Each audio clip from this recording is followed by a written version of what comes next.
everybody. Welcome to the December 21st, 2023 meeting of the Ann Arbor Renters Commission. The purpose of the Renters Commission is to advise the City Council and the City Administrator in matters affecting renters in our city. The Renters Commission is made up of voting members who are appointed by the mayor and approved by City Council, two non-voting City Council liaisons, two non-voting members representing different landlord perspectives, and a non-voting representative from the University of Michigan Student Legal Services. To speak during any of the public comment opportunities, you will be able to speak through the webinar link or by phone. For phone access, please call 877-853-5247 and enter meeting ID 935-8080-1941. To use the web link, it is a2gov.org/Renters Commission meeting with the first letter of each word being capitalized. You will then be called on by city staff using the last 3 digits of your phone number or by your username. So, and you'll have 3 minutes to speak. So moving on to roll call here, it's item 2. I am here calling from Ann Arbor. Commissioner Chen. I am calling from Ann Arbor, Michigan, and thank you. So happy to have you. Welcome. Commissioner Kelly. Here, also calling in from Ann Arbor. Great. Commissioner Droppelman. Here in Ann Arbor. Welcome. Commissioner Else. Here, also in Ann Arbor. Welcome. Commissioner Lowe's. Commissioner Tibbetts. Here in Ann Arbor as well. It's nice to see you. Commissioner Rosen. I'm here in Ann Arbor. Hello. Commissioner Ratcliffe. Here in Ann Arbor. Okay, nice to see you. Looks like you're in Mackinac. That looks are deceiving. Commissioner Thomas. Commissioner Pitts. Here from Ann Arbor. Hello. Commissioner Good. Here in Ann Arbor. Councilmember Redina. Here in Ann Arbor. Councilmember Harrison is not able to make it. Okay, let's see. We have 1, 2, 3, 4, 5, 6, 7, 8, 9, 10, 11. 11? Oh no, okay, but not voting members, my bad. 1, 2, 3. Okay, great. Wonderful. So now we can move on to item 3, approval of our agenda. Is there a motion to approve the agenda as presented? So moved. Moved by Julia. Do we have a second? I'll second. Seconded by Rosanita. All right. All those in favor of approving the agenda, say aye. Aye. Aye. Aye. All those opposed, say nay. Okay, we've approved our agenda. Next, we'll move on to item 4, approval of last meeting's minutes. So here we have the minutes of the November 16th, 2023 Renters Commission meeting. Do we have is there a motion to approve the last meeting's minutes? I'll motion. Motion by Patrick. Thank you. Second. Second by Jamie. Thank you. All those in favor, say aye. Aye. Aye. Aye. All those opposed, say nay. Okay. Approved unanimously. All right, now we move on to our first general public comment period. So I'll hand it over to you, Kristen. Thanks. Public comment can be made by phone by calling 877-853-5247 or 888-788-0099 and entering meeting ID 935-8080-1941. If you're calling in, you can press star 9 to raise your hand. If you are joining from the web link, you can use the raise hand feature. To join by the web link, go to a2gov.org/Renters Commission meeting. there is anyone who would like to address the Renters Commission for up to 3 minutes, go ahead and raise your hand.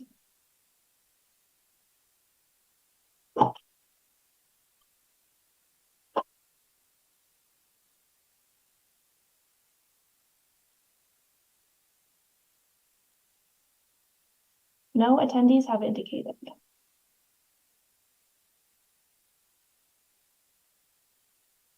Thank you, Kristen. So we can move on to item 6, old business. 6-A is our first item here, which is approval of the 2024 meeting calendar. Let me pull it up here.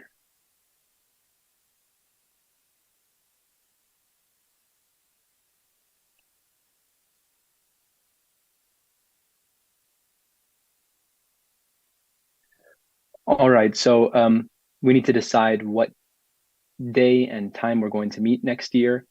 I believe that there was some tentative consensus on the same time and the same day, but I'd like to open it up. Does anyone feel that this should be changed for next year?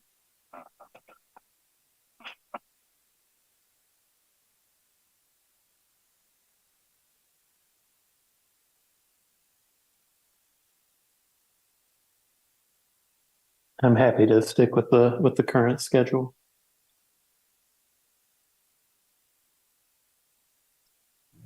Good to hear. Anybody else? Is this inconvenient for anybody? Okay. Going once, going twice. All right. Well, seems like we have consensus around 7:30 p.m. on the third Thursday of each month on Zoom. Great. Thank you, Kristen, for coordinating with CTN on that. Okay. So now we can move on to 6-B, approval of 2024 Renters Commission work plan, which we had begun discussion on last month. Let me pull that up as well.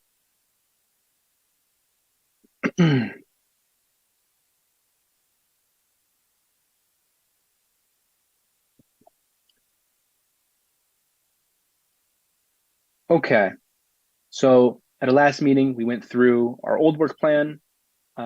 We crossed off and read the items that we felt that we had finished, highlighted in yellow the things that we are currently engaged in or with, and I think added in blue, I believe, new items, potential new items. Yeah.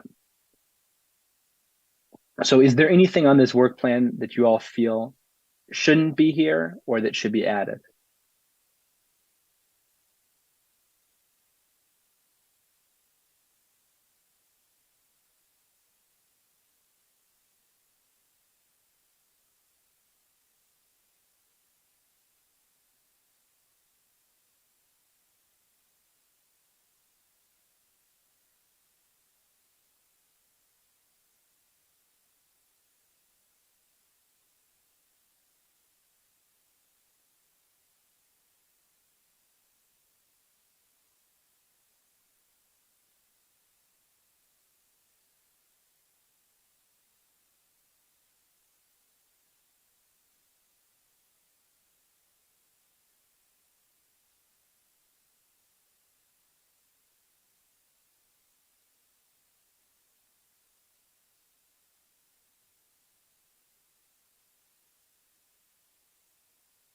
Okay. Well, I'm not seeing any hands. Seems like, we had some discussion last time. It doesn't sound like there's anything else to add that we can think of at the moment. I guess just a minor point with the under Commissioner Education towards the bottom of that section, we have the stakeholder engagement meetings. Should that actually go in the section below for stakeholder education, since that's the target audience for who we're trying to engage? It's a good question. I think it depends on who we would consider being educated in that in a meeting. It would probably be a little bit of both, us educating the public, handing out materials, and us being educated by the public. But I see.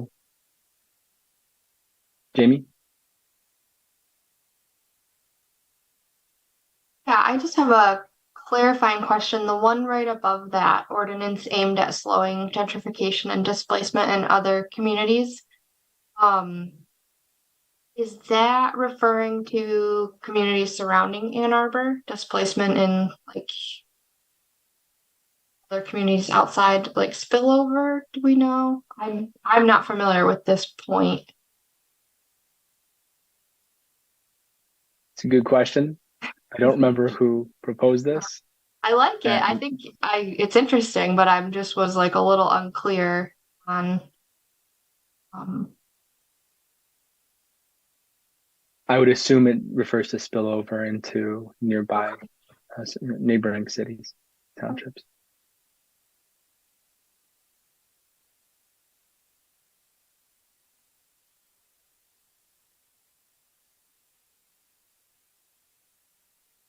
I'd like to add CC1 zoning to this. That seems to be a big topic of discussion currently. And I feel that we haven't really adequately addressed that yet.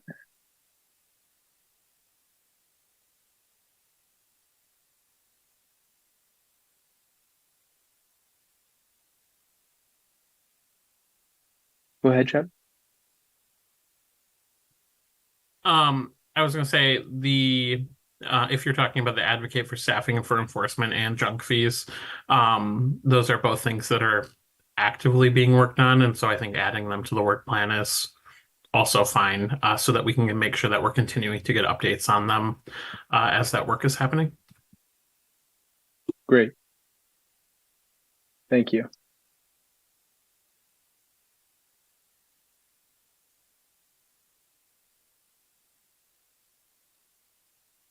Yeah, I suppose advocating for staffing for enforcement, that would go into rental housing reform. If we maintain these categories here, and junk fees would probably go there too. TC1 zoning, probably commissioner education to begin with. We should just learn about it first.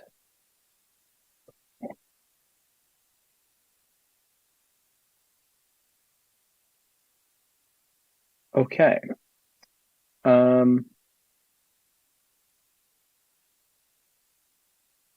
Rosanita? See, I'm trying to look, but at what point is the city this might be more for, was it Council Member Radina, but when is the city going to start implementing any of its new, was it green rental housing? Because I think that is something that we kind of would need to learn about. Yeah, I think that might be a topic that might be worth getting as seeing if OSI would like to come give an update as well. I know it's something that continues to be on their radar and they're working on. I don't have probably a full update that I can provide right now, other than I know that Energy Commission, for example, keeps pushing on that as well. And I know that there are still some details that OSI staff are working on and trying to get across the finish line so that we can bring something back to council. So it's something that I actually need to check in on myself as to where we are. But I know that it's a matter of OSI staff is very bullish on this, but is trying to get like a few details worked out so that they're confident that all of the pieces are aligned.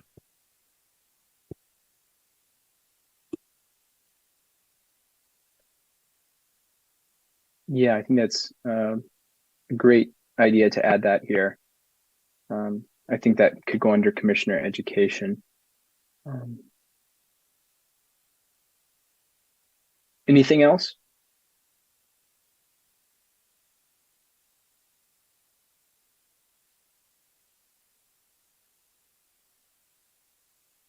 Okay. Kristen, would you like me to arrange these into categories? Since it's kind of a explosion all over the paper. Okay. All right. Last call for anything else. Any other ideas?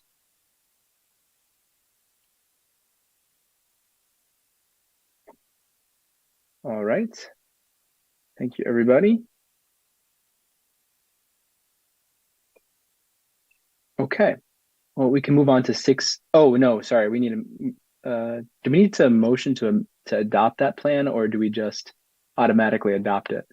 You can motion to adopt it and vote. Sure. Yeah, do we have a motion to adopt the work plan as it stands? I'll move to adopt the work plan. Thank you, Rosanita. Second? Seconded by I think that was Julia. Oh no, excuse me, Jamie. Okay, all those in favor of adopting this work plan, say aye. Aye. All those opposed, say nay. Okay, the work plan is adopted unanimously. Thank you, everybody, for putting some work into it. Okay, great. Now we can move on to 6-C, which is a discussion of short-term rentals in our city. Okay, so I've been reading up on short-term rentals, and some of you may already know all this information. But let me open up the city's website, because the city's website really does explain it pretty well.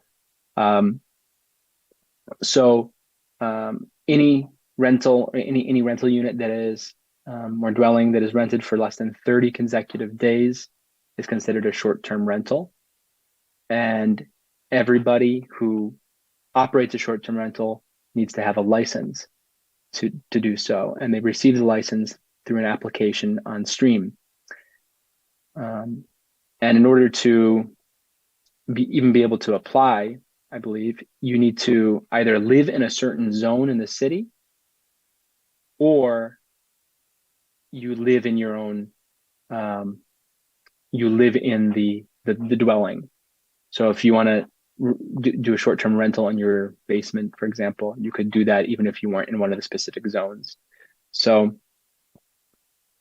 let me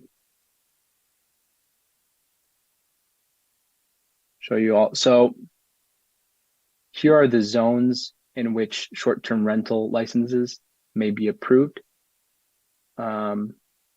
with that exception of owner-occupied units. So if you're in residential and you live in the dwelling, you can still apply for a license. So this is office, C's, D's, but not TC1. And I can show you where these are on the map. So if we take a look here, the C's are this kind of reddish, like mauve color. The C's are you're allowed to apply D and let's see, and office. Okay, but all of this, the residential, you're not. Now, when it comes to PUD, I asked Kristen about this, and I think she got an answer, which is that it depends. Is that right, Kristen? It depends on the PUD? Yes. Okay. The PUD stands for Planned Unit Development, and those are kind of like special case by case, and so they'll be kind of different every time, and so it may include or it may not. I think most likely not. Okay. Thank you. Rosanita, I see your hand up. So does this mean that only owner-occupied residential units are allowed to have short-term rentals? Hey, go ahead, Travis, before I say the wrong thing. Yes, but the answer is yes for, like, if you are in a residential zone, unless it is your primary residence, you cannot create a new short-term rental. Prior to the city's short-term rental ordinance, which regulated short-term rentals, the city had been approving some short-term rentals in residential zones as leases because that there was nothing on the books as to treat them otherwise, or as rental properties. So any of the short-term rentals that exist in residential zones that had previously been licensed by the city as rental properties have what is called non-conforming use status. And so essentially they are allowed to continue operating because they had previously been licensed as a non-conforming use by the city and were acknowledged in that way.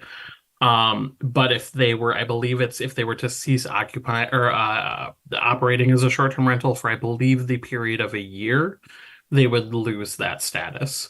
And so then that property would no longer qualify. Um, but that's kind of the designate because essentially because they had been previously licensed by the city, there's that slight special exemption for any that had previously existed.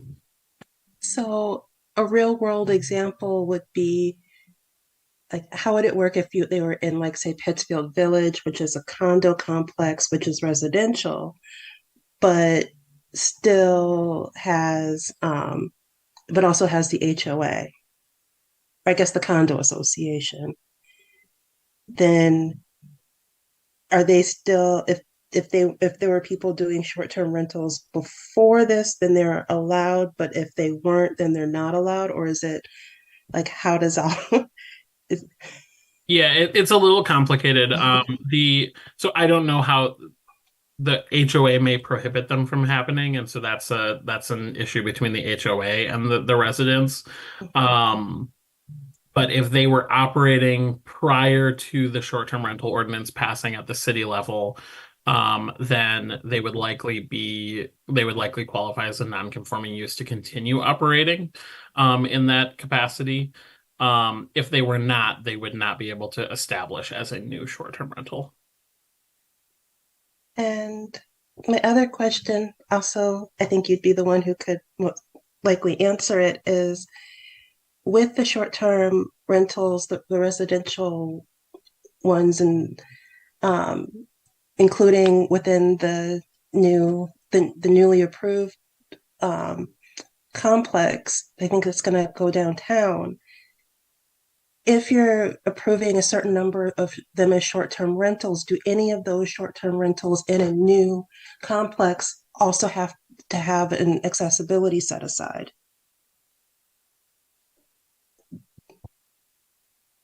Sorry, what do you mean as an accessibility citizen? Well, is it state law, basically like all states, a number of in a newly built in a complex, you have to have a certain number of accessible units accessible for people who have disabilities, right?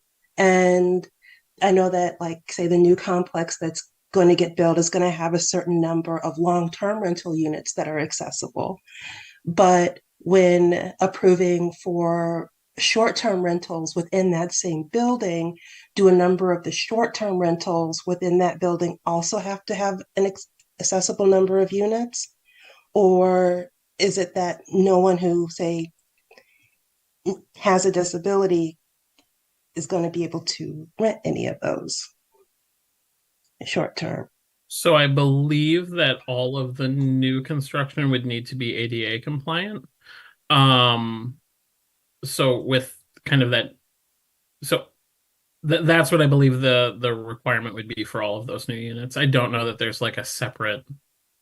I would have to get back to you on if there's any type of separate requirement beyond existing ADA and like building code for new constructions.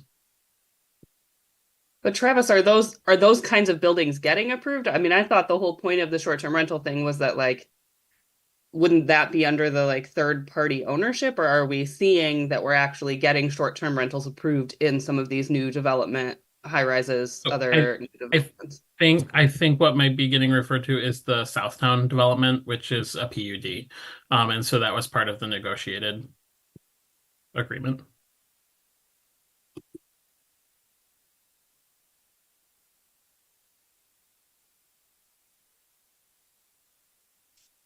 So I realize that I live in a PUD and it's not a new building, but there's also, from what I I believe there's short-term rentals going on now in the building. How does that work? Do you happen to know? I mean, if it wasn't negotiated during the beginning of the zoning as a PUD, can that be changed? This goes back to so if they were operating prior to the short-term rental ordinance and they were getting licensed by the city, they're an existing non-conforming use. And so Gotcha. because they had been licensed by the city previously, just because we changed the designation didn't mean we could rip out the license from under them. And so if they were existing prior to that short-term rental ordinance, yes, they would kind of be included in as an existing non-conforming use, until essentially they no longer operate in that way. So if they were to ever not operate as a short-term rental for the period of a year, I believe it's that year, then they could, when they reapplied, they may not be granted that exception. But that was largely the unfortunate concession we had to make because the city had been licensing them prior to any designation as them separate from an ordinary rental.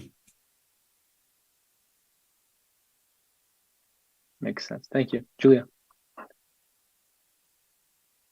So my concern is that, there's units sitting empty because it's not a football game and you make more money on the football game, and it used to be housing and now it's not, it's a hotel. And that a lot of these are operating without being licensed. So is there some process? Are there fines? Is there a way to file a complaint? Is there a way to view all the license? Yeah, if they're operating as an unlicensed short-term rental, they're in violation of local ordinance and could be fined by the city if that gets reported. So yeah, absolutely. If you know that there's something new that's operating as an unlicensed short-term rental, you should let the city know. And is there a way to double check that if they have the license? Like, I don't think they do, but I don't know for sure. Right. Yeah. I mean, like the city would be able to check on that obviously before issuing a citation. I don't know if that's a public facing. I would have to get back to you on that if there's like a public facing registry. They are in stream if they're licensed. And the first, like the part of the permit number or the license number is STR. So if you search STR, you'd be able to see. Okay, thank you. Thank you, Kristen.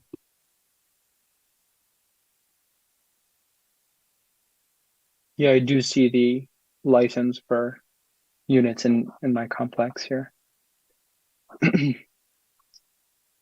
So it costs $500 for the application per year.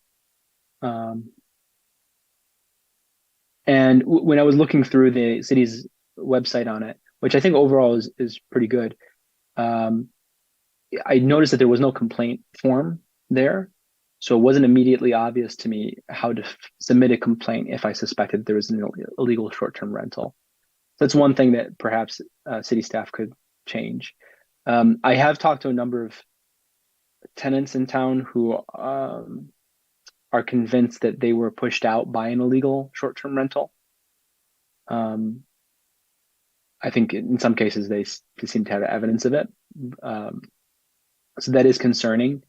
And I mentioned this last time. I did speak to somebody from a company that sells some program that is supposed to be able to detect the illegal short-term rentals. However, I'm realizing now that the number that they would have arrived at probably is not accurate because some of those most likely were owner occupied, even if they were not in the correct zone. And the program would have no way of knowing that because it wasn't yet, the city didn't purchase it. It wasn't integrated into the system. So I don't know how many illegal short-term rentals there are right now. I'll add that I learned today that Rental Housing Services is working on putting together a complaint form and a formal process for that for short-term rentals. And I do think to some extent that the city is also monitoring if there are properties being added to Airbnb and things like that within the city. So they're also looking at some of those known vendors for short-term rentals. It's great to hear. Jamie? The process for the getting the short-term rentals certified, is it similar to like the inspection process that the city does for rental properties, or is it just like the purpose being so that the city knows like who's doing it?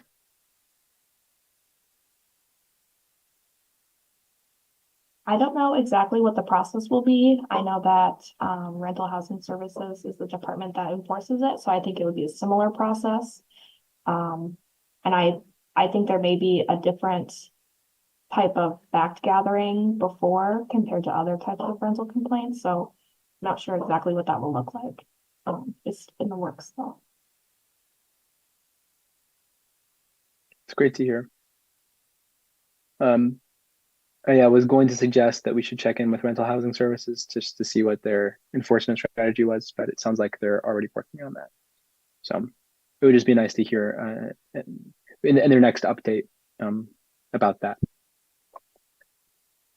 Any other questions, concerns?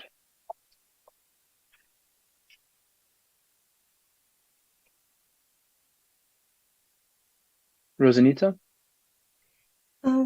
Just out of curiosity, has there been, like a steady increase, or has it been an exponential increase in the number of short-term rental units versus the number of the previous number of long-term rentals? Is there a correlation between long-term rentals going down and short-term rentals increasing?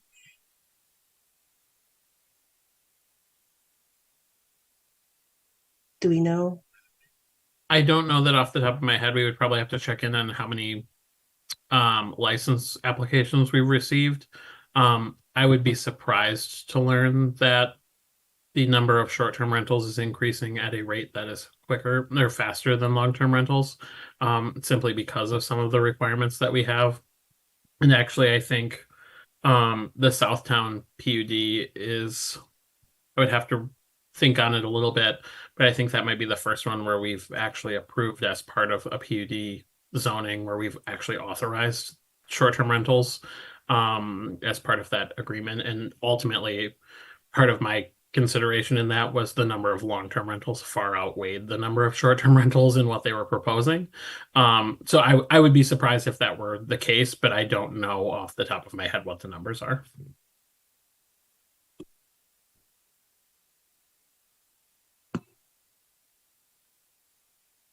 Dandan? Yeah, I'm just wondering, and because the short terms, how do you settle the price? If I'm the owner, I could just say, hey, I want to rent it out for $200 a night. I just want to rent it out for $50. Any standards to the price and is there any safety or security standards for those people check? And when they are paying, is there any way to show that this is the income that the proofs or whatever, any policies and any ways to help the things getting better like that? Unfortunately, probably not. So I think this would likely fall under the similar restrictions that we have around all rent control, where the city can't stipulate what the price is that people are getting charged. And unfortunately, I will say that anything that I've seen in terms of movement at the state level on this seems to be about prohibiting the municipal governments from controlling short-term rentals as opposed to more regulations of short-term rentals themselves. So I don't think we're going to see any positive movement at the state level in that direction that would give us more power.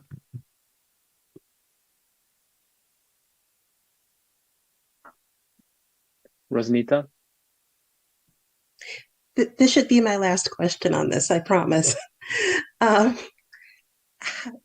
Besides the application, and license to have the short-term rental, does the city make any income off of it, like an occupancy fee, hotel kind of? No? No, Are we you? don't. We don't have a similar like location like fee that we can charge for like a tourism fee or a it is something we have considered advocating for in the past at the state level, that we would be able to charge kind of like a hotel occupancy tax um for visitors, but it is not something that we can currently charge.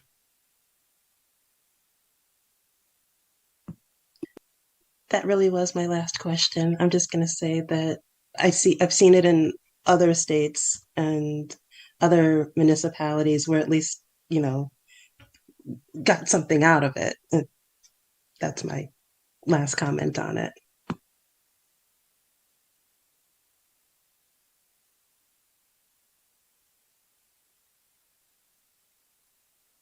Thank you. Anything else on this topic?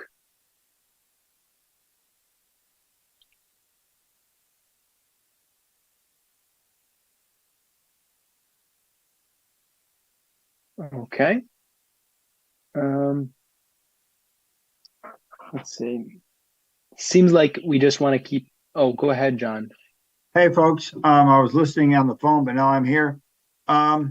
What you might want to do is invite Chris McFarland from the rental housing to talk about how they inspect them, how they apply, the new complaint form that they're working on.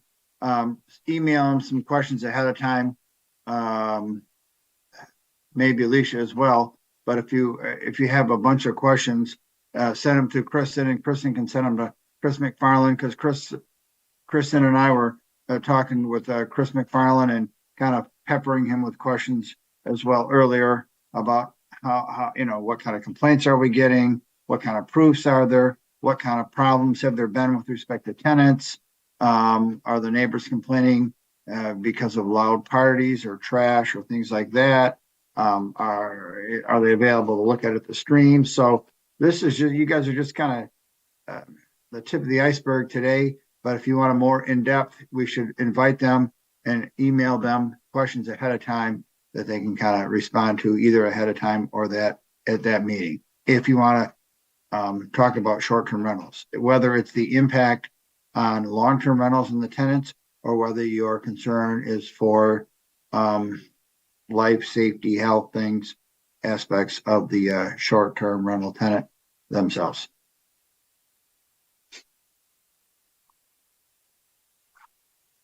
Thank you, John. Yeah, maybe we can have them in sometime in the spring, or maybe February or something a little bit earlier. Give them some time to finish that complaint form.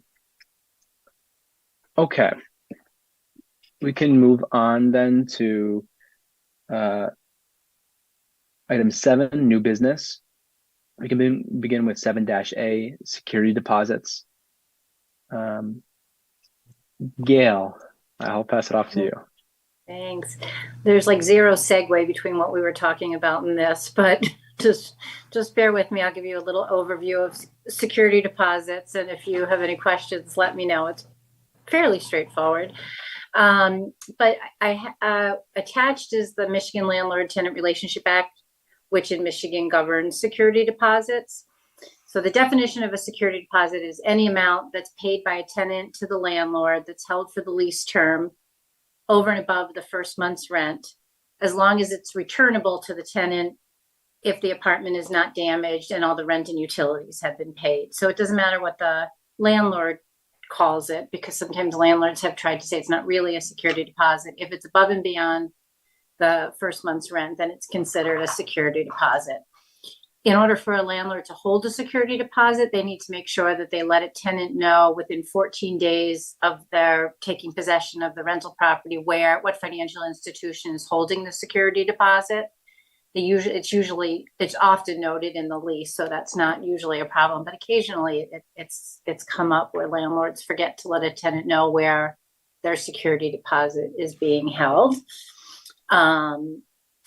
The exemption from security deposits are cleaning fees. So if cleaning fees are included in a lease and they're non-refundable, like it doesn't matter if you're rental property is like sparkling and shining at the end of your lease, you're still not getting your cleaning fee back. If it's non-refundable, the Michigan courts have said it's not considered a security deposit, so it's separate from a security deposit. I used to see a lot more fees being called cleaning fees. I haven't seen that quite as much lately. There's a lot of fees, but I haven't seen them called cleaning fees. In Michigan, the limit for a landlord to hold a security deposit is 1.5 times 1.5 the rental amount, the monthly rental amount. And at the end of the lease, the security deposit, which is always the property of the tenant, can be used to reimburse the landlord if there's any damage to the property, if the damage above normal wear and tear, or if there's any arrears in rent or utility payments. And then there's sort of a process to get the security deposit back.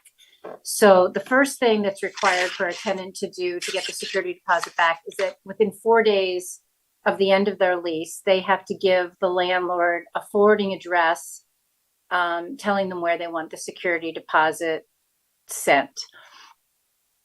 You know, I usually tell people to do it by email and regular mail, but I've sort of stopped telling people to do it by regular mail because no one seems to know how to mail a letter anymore. So I figure email must be sufficient at this point. If the landlord, once the landlord gets the forwarding address, and it doesn't matter if the landlord has the tenant's address, it's in the lease, it doesn't matter. They've got to tell them where the security deposit should be sent. The second step is that 30 days after the end of the tenancy, or after the tenant vacates, the landlord's supposed to send the tenant an itemized list of any damages to the security deposit, including the estimated cost of repairing it. So it should be fairly detailed, and then return the balance that's due on the security deposit.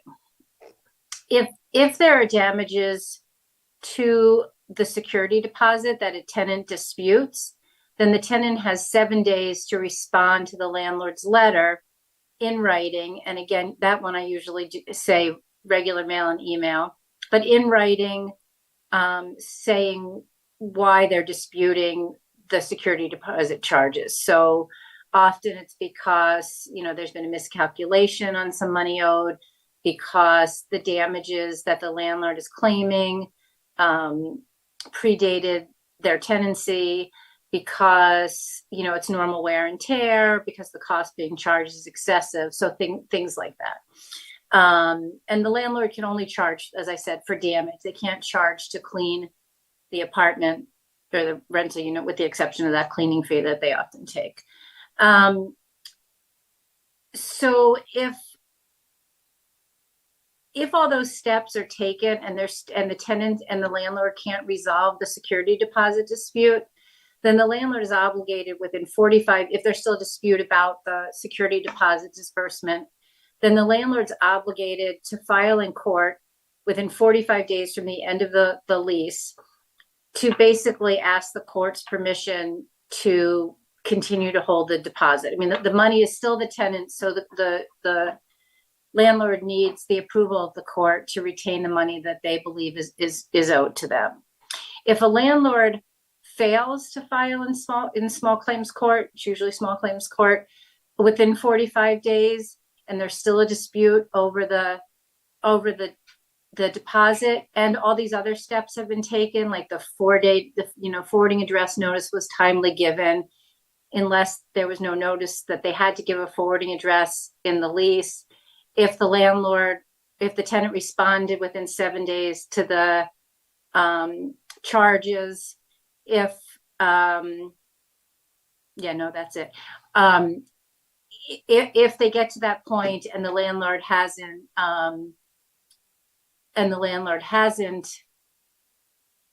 sued, then, and the tenant has to sue in small claims court to get the money back, then the tenant might be entitled to double the amount of the security deposit that the landlord's held. So it's a pretty, there's a little bit of a carrot there, I guess, for landlords to make sure that they don't forget to do that. So, I mean, what I tell students that I work with is, you know, at the start of their lease, they're given in terms of how to best protect their security deposit.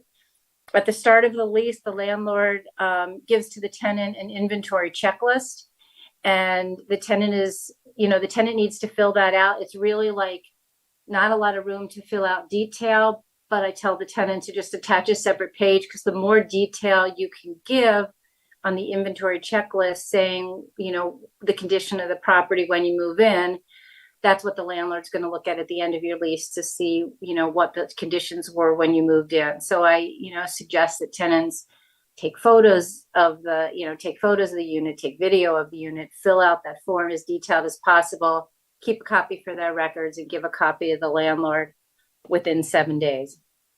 And then at the end of the lease, when the tenant's getting ready to leave, same thing in that they're going to want to take pictures, videos, whatever they can to show the condition that they're leaving the apartment or the rental unit in. Make sure they take out the garbage, leave the unit broom clean, and either get a receipt for their keys or take a picture if they're leaving keys, because for whatever reason, that seems to be a big issue where people are charged. One time I had a group of tenants who they made a PowerPoint after they got their security deposit back and money was taken out. They had pictures from when they moved in and pictures from when they moved out, and they were able to show a comparison for each item that the landlords charged them, and it was perfect. They needed to have that documentation to get their money back. Dan, I'm sorry. Yeah, actually, your last part answered my questions, because sometimes the landlord could be like false, give you the false expectations, make it look so good, everything's so perfect. And when you really move in, you will feel disappointed. And your last part just some tenants, yes. Yeah. Thank you. Yeah. So that's kind of the quick overview, a little bit confusing in terms of the timelines, but otherwise it's pretty straightforward. I mean, even if a tenant has to sue for double damage, the landlord's doesn't really lose their right to sue the tenant for any damage that they may have done. They just they just can't collect it under this. I mean, they can't retain it under the Security Deposit Act. Zachariah. So my first question is about a situation that I heard about recently, which was where there was a tenant had an automatically renewing lease for 1 year, and if the tenant failed to notify the landlord that they did not want to renew, they would have to pay a fee that was equal, I think, to 1 month's rent. And then they could get out of the next year's lease that they had automatically renewed. And that was being taken out of the security deposit. So, but it was very clearly a fee. So can you take a fee like that out of a security deposit? Well, yes and no, because I have a problem with those provisions. They're like notice to vacate provisions. And I don't know how that's going to be impacted by the right to renew, but essentially the lease says, you have to give us notice 30 days. Like you have a lease that ends on January 1st, but you're also required to give us 30 days notice prior to the end of the lease that you're actually leaving on the end of your lease. And if you don't, right? And then if you don't, you're going to become a month-to-month tenant. So the landlord would argue this is now rent that you owe us, even though they might call it like an insufficient notice fee or something like that.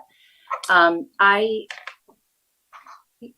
find those provisions pretty frustrating because like I said, I mean, you have a date to end your lease. I don't understand why you should have to also like confirm it. And I had a student who the landlord tried to charge her. It was like up to $10,000 for this insufficient notice fee. It was like 3 months rent plus double your rent because you've now not given us sufficient notice, even if they leave at the end of the lease. So it's kind of a yes and no. I don't like those charges. I think a landlord will argue that it's rent and therefore they can take it from the security deposit, and then ultimately it's going to be up to a court. But we've been able to work a lot of those out. I haven't had a court make a decision on that. Jordan? Interesting. Yeah, two things. I just kind of, was reading through this to refresh myself too. one thing as you were talking, and I think it's important as all of us are doing like advocacy in the community, is also when we're dealing with our student populations to remind them about having subtenants do this, right? Like so many of our students are going to actually have a subtenant that moves in prior to them taking possession themselves. So say your lease starts in May or July and you have a subtenant for 2 or 4 months. Making sure that your subtenant is documenting the condition at move-in is something that can be really tricky when these students are out of town. So for those of us that are working in the student spaces, I just want to reiterate the importance of making sure that we're telling students to have their subtenants do that and get them the record so that they have an accurate record, both in terms of the subtenant moving out, but to protect themselves. Michael Jordan is to prevent students from turning over the keys to their house before they collect any money or have a lease signed. So a little more basic right there, but then we can get to the other stuff. Yeah. One other thing that I thought I looked, now tell me if I'm wrong, because maybe I just didn't notice it because I was just doing it quick before the meeting after we got this email, but the whole section about the ability to get out of your lease due to danger, domestic violence, those kind of things. I didn't see that in rights and duties. Is it not in there? Am I missing it? It seems like that would be a really important piece to have in there when we're doing, I don't know if we're keeping a running log of what changes we want to make when we do get the power to make them, but those were the two things that came up to me as I was reviewing this and listening to Gail. I don't know if it's in there or not. I'd have to check. Rosanita, sorry. Oh, that's okay. I was learning. If say, you're renting, it's a house, and then the owners sell the house and the new owner is going to then live in it, how does the security deposit work with something, the return of a security deposit work with something like that? The same with, say, like your apartment complex is about to get remodeled and you're not going to be able to live, it's going to take like months and months. So your lease is going to be effectively terminated, right? In a situation like that, is that something that's typically written into a lease if there's going to be extenuating circumstances like that for like the automatic return of a security deposit? Because if they're knocking the building down anyway, then well, for the sale of the property, usually the new owner takes the property subject to the lease agreement. So, the seller and the owner would have to work out how they're, who's giving back the security deposit, but the tenancy would continue until the end of the lease. And so the security deposit at that point would be given back in its usual manner. It just depends on the parties to work out who has the money, who's holding the security deposit. It kind of sort of same thing with the landlord decides to remodel, because the landlord can't just kick you out of the rental property during your lease. So if a landlord decides, hey, I want to remodel, I'll make an agreement to let you out of the lease early, then that's certainly something a tenant could ask for, is like, hey, if you're going to terminate my lease early, I want my security deposit back, right away. And usually they would, if they're eager to get in there and make changes, they would, at least in the cases I've seen, they usually would agree to return the security deposit without any charge. Does that make sense? It does. It does. I was just thinking about there's a complex is it around Plymouth that where the owner wants to redevelop the complex is the right term, where they want to build, upgrade it. Yeah, they want to build a number of new units. And so it means that they're going to tear down and rebuild. And so, yeah, I was just wondering how that would work for the tenants who would have to leave at that time when it came to their security deposits. Yeah. Yeah, I'm not familiar with that, but usually if there's a lease in effect, they're going to have to work something out with the tenant to get them to leave before the end of their lease, unless anybody has any other thoughts on that. Julia.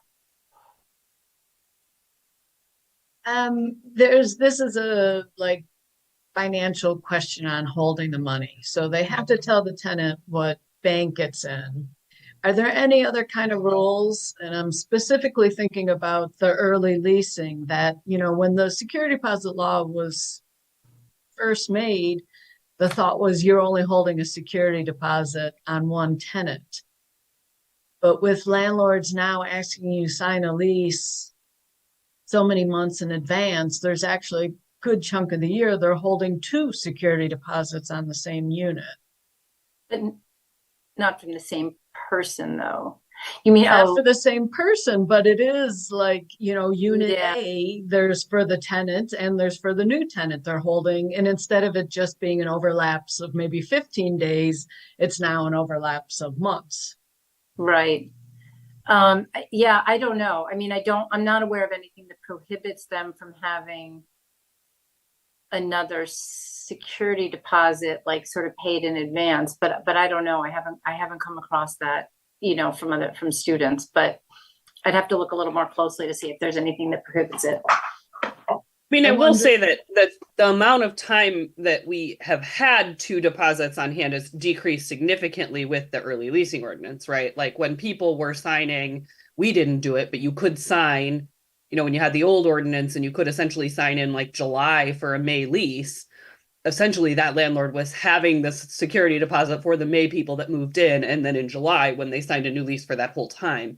Now, in theory, if they're following the early leasing ordinance, that time is 5 months or less in theory, though we know everybody's not following it. So just to kind of as a data point, not arguing with you as to whether or not that is should be, but just kind of as how that has changed with the legislation, that was part of the rationale was asking tenants to have this money out for 10 months in advance for a student who's economically challenged is significant. And so that amount of time has reduced, just as the data point.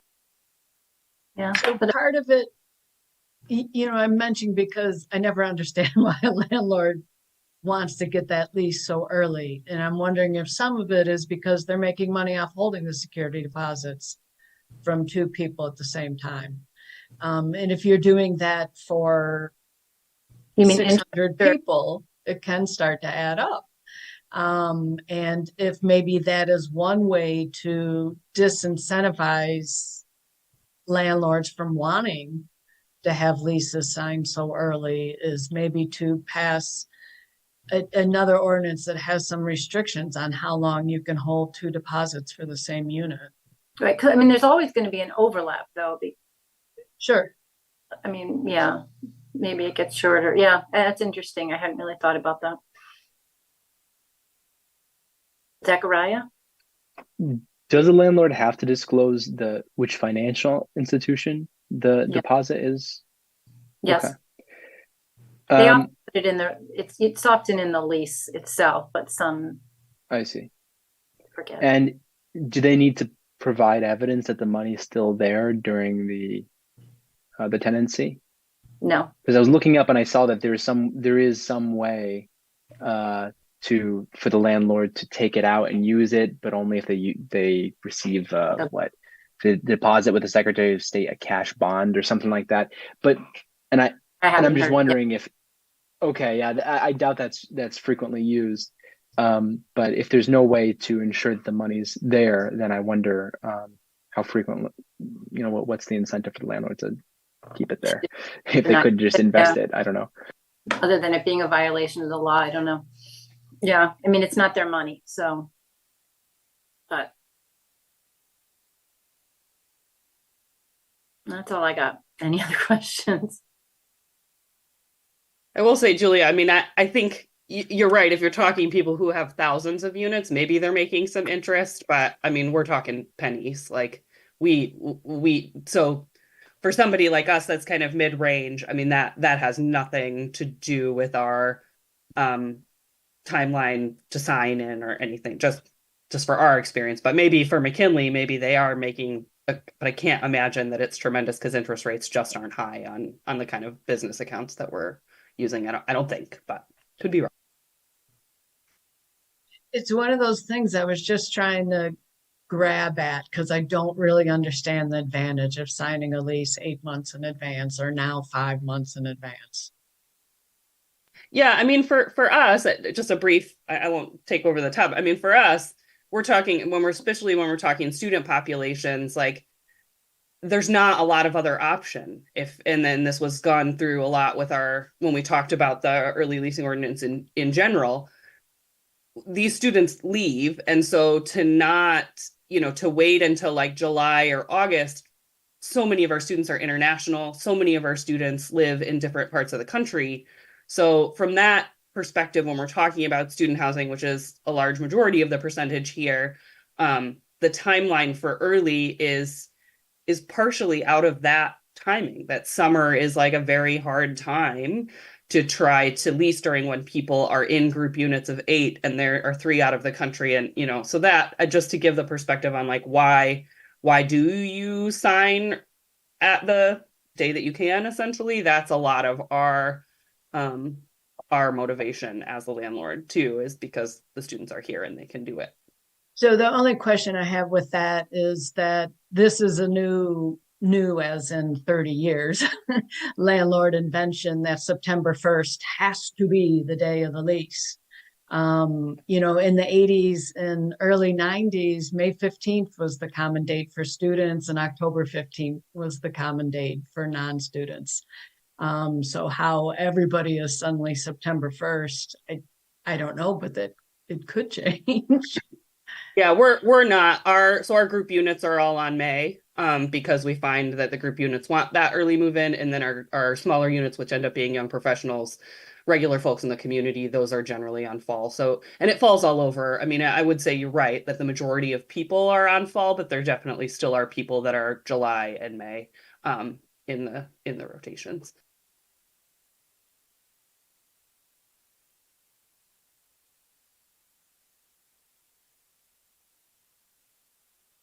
Go ahead, John. Even though this Q&A is not for me, I do have a question as well, Gail, if I may. And that is with respect to the security deposit of 1.5 months rent. What percent? Are they all at that? Are any under that? What factors go into how much the security deposit is from a market sense? Well, the landlords could answer that better than I could. But what do you see though? So I see in a lot of the high rises, they take a very small or no, like $100, $500, some of them zero. And then they don't deal with the security deposit ordinance statute at all. They just send it to collections if a student doesn't pay.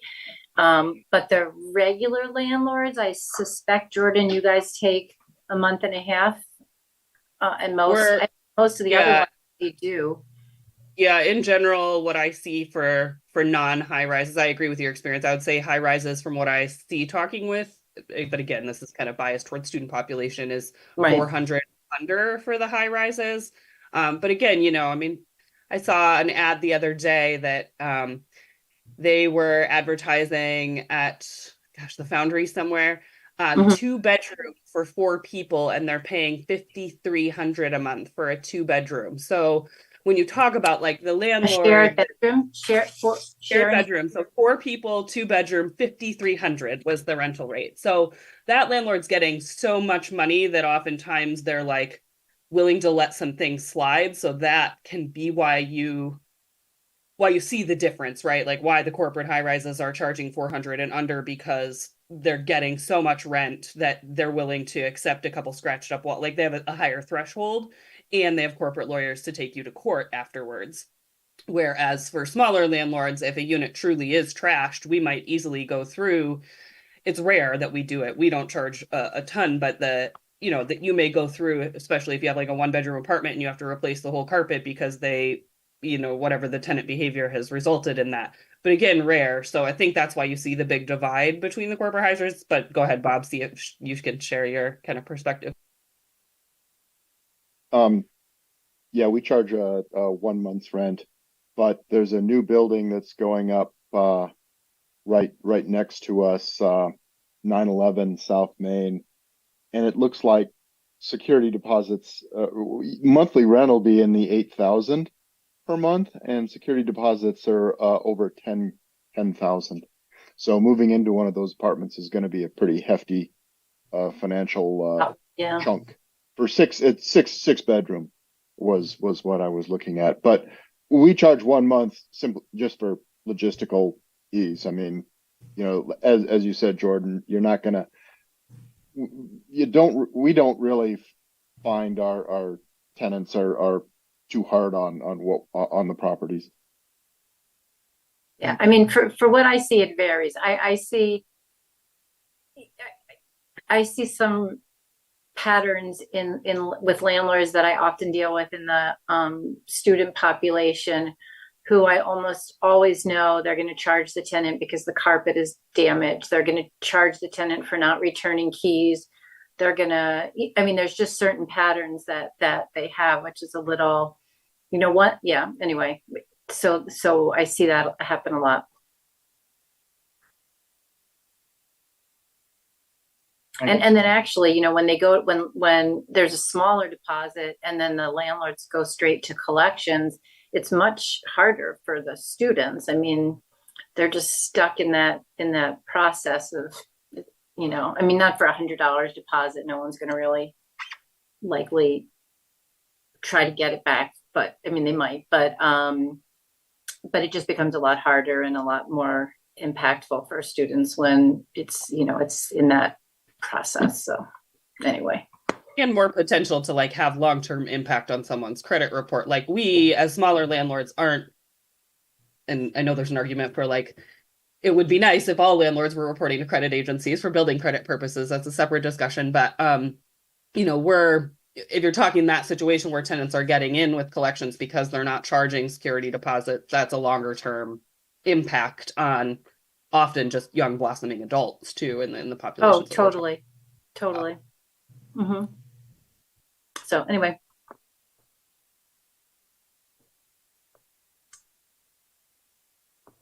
Back to you, Zachariah.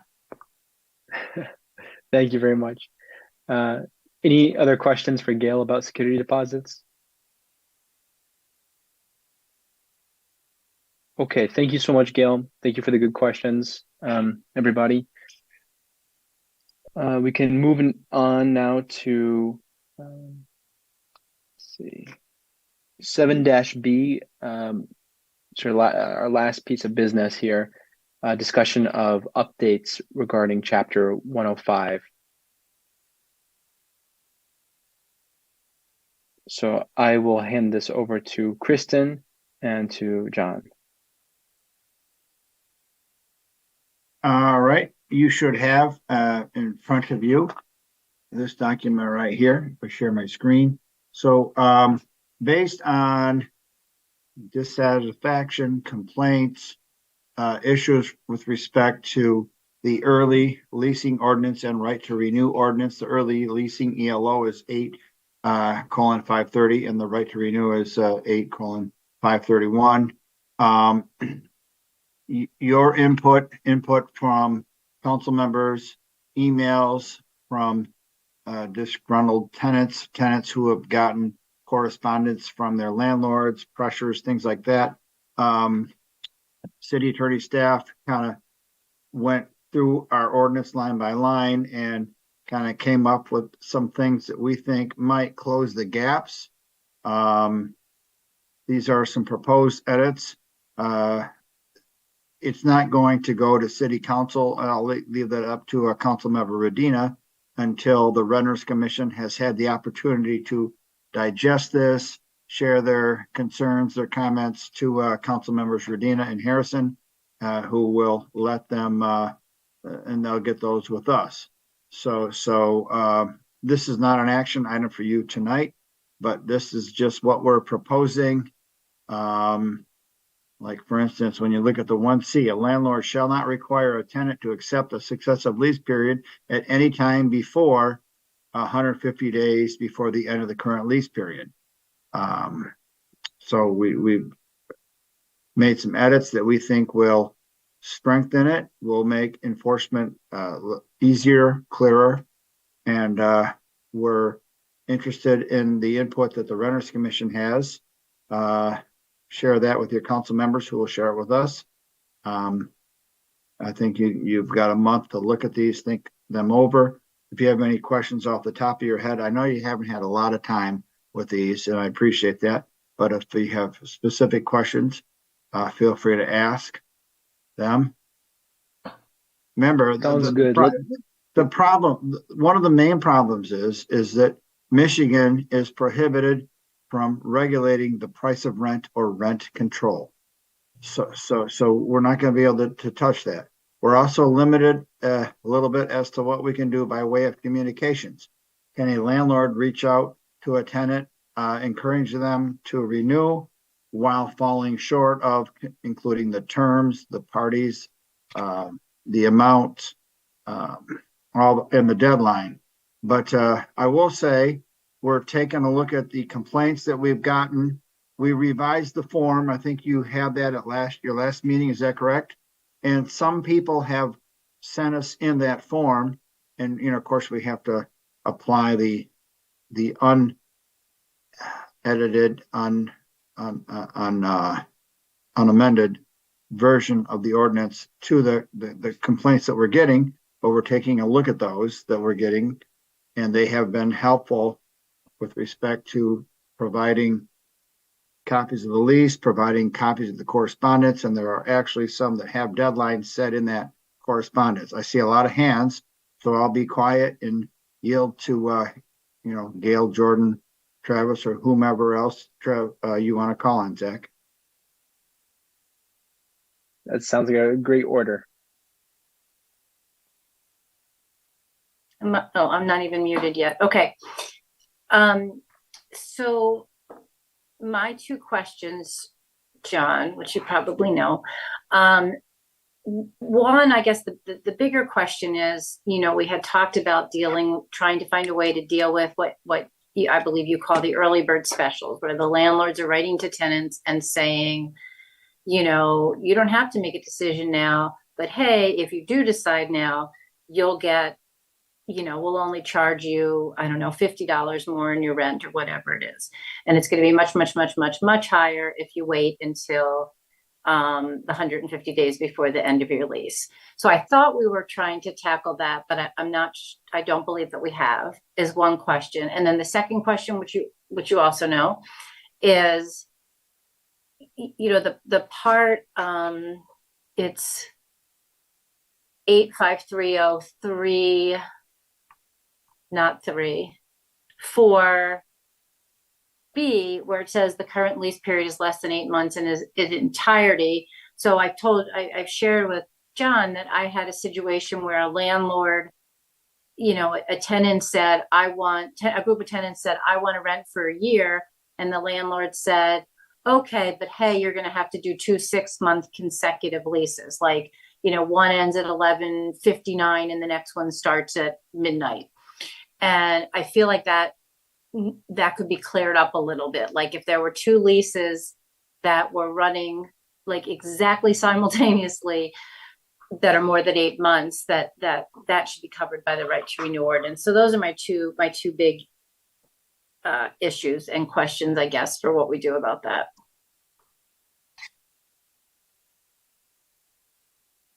Thank you. I'm writing it down.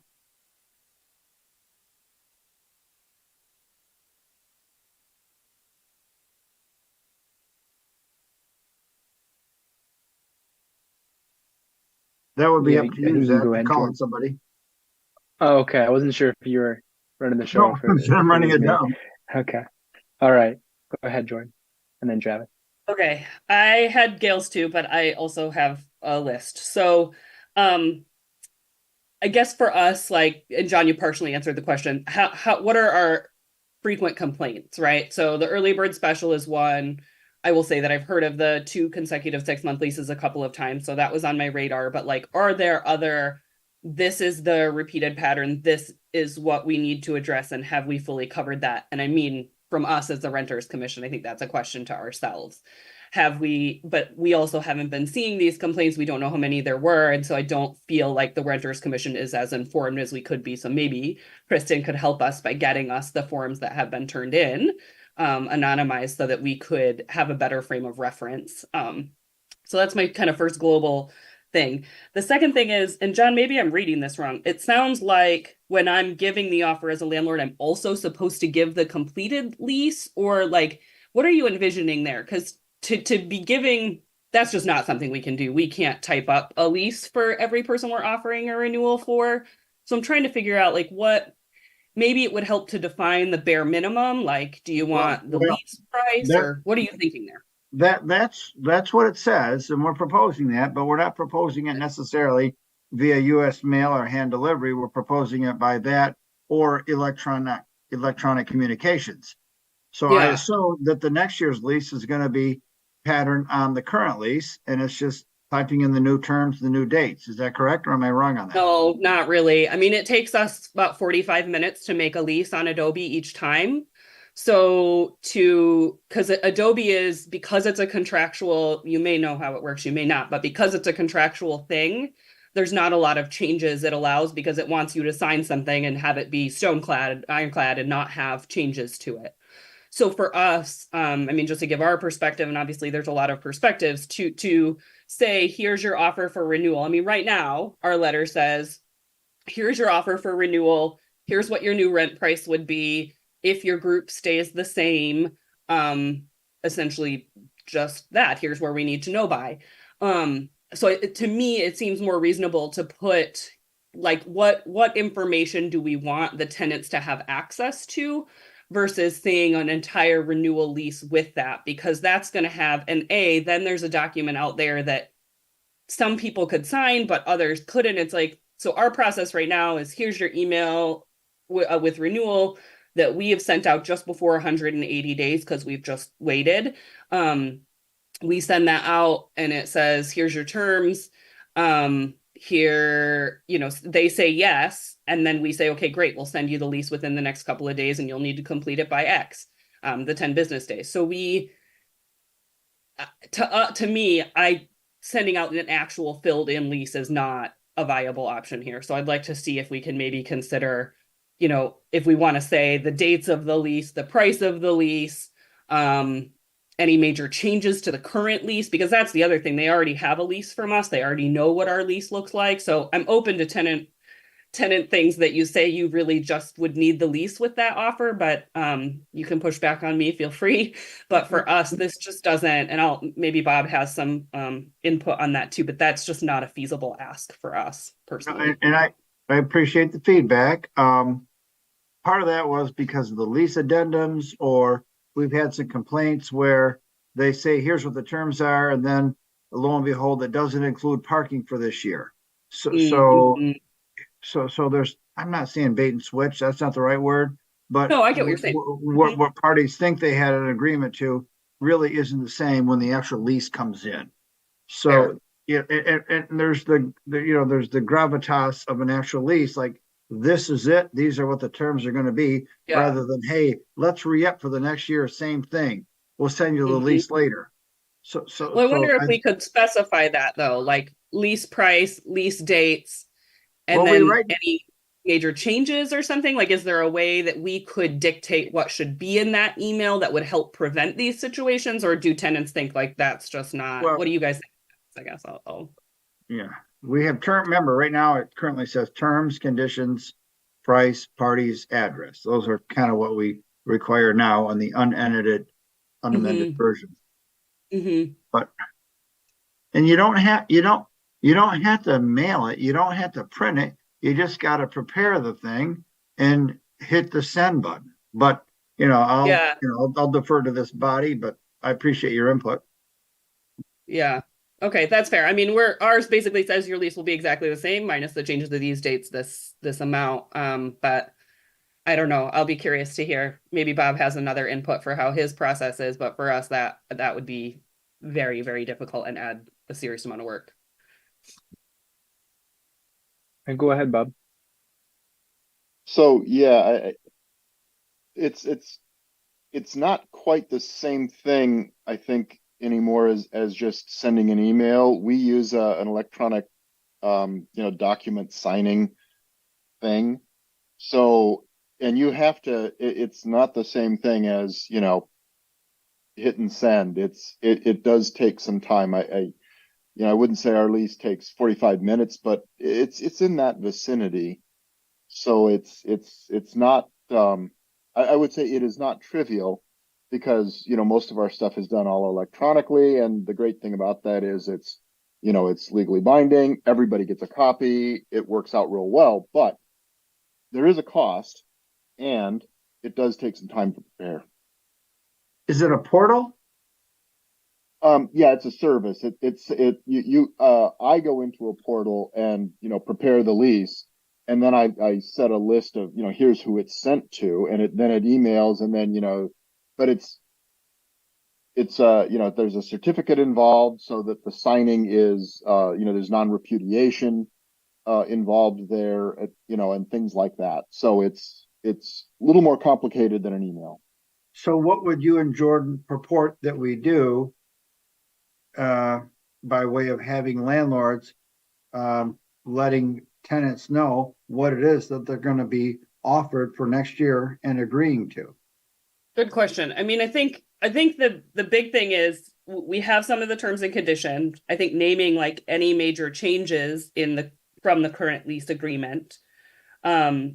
The other thing to me is that the idea of sending a lease then to the tenants also seems like more pressure on them. Like, this isn't just a renewal offer. If I'm sending a renewal offer with a lease, I'm curious as to how renters feel about like that when we're talking pressure, and part of this problem is the pressure. To me, that seems to add another layer of pressure. As someone who has rented fairly recently, I don't know. So I have other bullet points. Do we want to kind of talk about this issue a little bit more, or should I just go through my list? No. I mean, Okay. this is just an airing of the Yeah. the first version. You'll have a month to mull it over, and I see other hands raised. Yeah. Okay. Then I'll yield and maybe just put all of my stuff in an email. Maybe that's the best way to use our time tonight.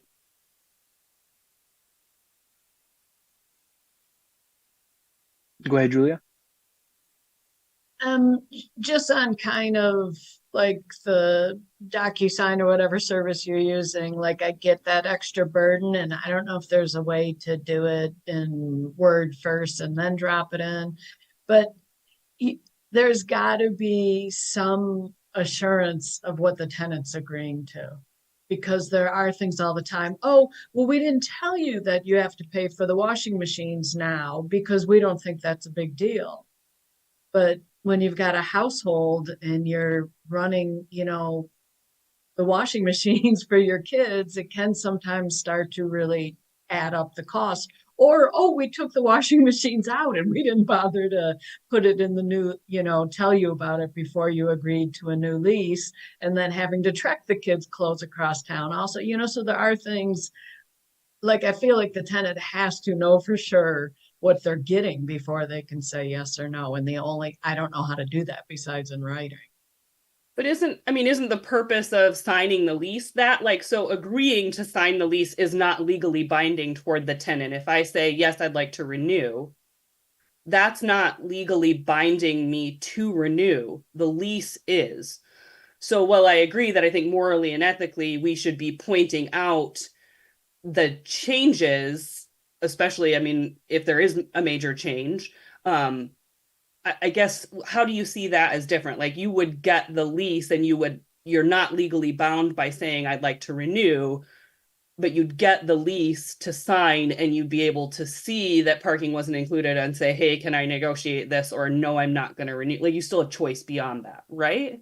Or does that feel different? What's that? But when? By the time that the lease is due to be signed. So that's a month period in the law? Well, no, usually like 10 business days between the time that we're sending out the lease, but I guess that's what I'm trying to help figure out is, right. Have we covered that lease? So I think, oh, I'm going to renew. It's all the same. They told me it's $50 increase. Everything else is the same. And then I've got 10 days before my lease is up and I realize, oh no, it's a totally different lease. Oh no, I'm saying, so you'd have the 10 days, like I think it's 10 business days between when the new lease is sent to you and then when you're signing. So maybe our process is very different from others, but essentially we're sending that email just before 180 days. People either let us know right at the 180 days or they say we are going to take until day 151 to let you know, which we're totally fine with, and sometimes even beyond that.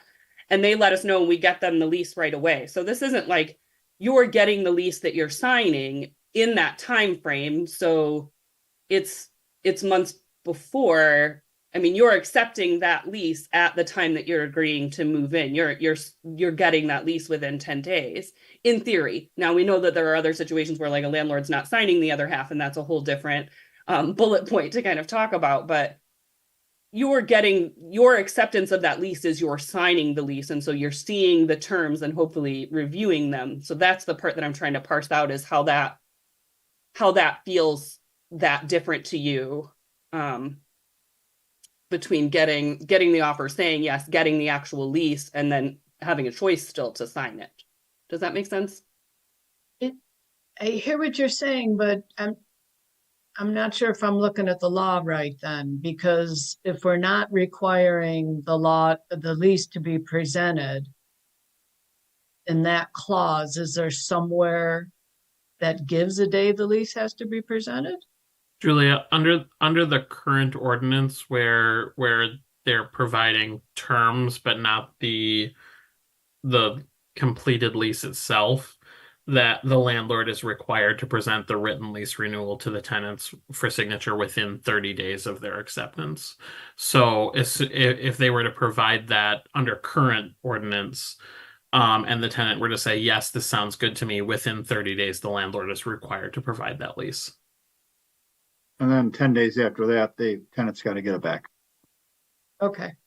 I mean, I think what would be a bigger thing to me when we're talking about the issues, and maybe this will help you feel a little bit better about that, Julia, is I'd rather see, like in bullet point 2B, agreement signed by the tenant and landlord, right? Like we've had all of these situations where the landlord's not countersigning a lease. Like I'd rather see us address the big holes that we've seen, which are those kind of things where the tenant has signed a lease, they think they have a lease, and then the landlord is saying, oh, but no, I never signed it, and you never got the completed lease back. Like some of the things to me seem like they would be a better focus for our protection of the tenants in that sense. So maybe, Julia, that because that's the other scenario that we've seen, is where a tenant does agree, they do sign it, and then the landlord hasn't actually countersigned, so the lease is legally binding only on one side of the agreement.